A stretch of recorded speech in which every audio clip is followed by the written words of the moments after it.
कुछ कहानियां रिकॉर्ड से नहीं, रिकॉर्ड तोड़ने वालों से बनती हैं। एक लड़का जिसने मैदान पर कदम रखा तो लोग उसे हल्के में लेते थे, लेकिन जब बल्ला चलाया तो पूरी दुनिया खड़ी हो गई। सपने छोटे शहरों से निकलकर भी पूरे होते हैं। जब जुनून हर बंधन तोड़ने को तैयार हो। कहते हैं क्रिकेट सिर्फ एक खेल है, पर जब बैट हिटमैन के हाथ में हो तो ये एक युद्ध बन जाता है।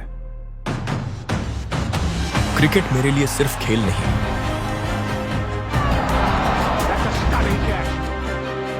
ये वो जंग है जहां हर गेंद का जवाब छक्के से दिया जाता है।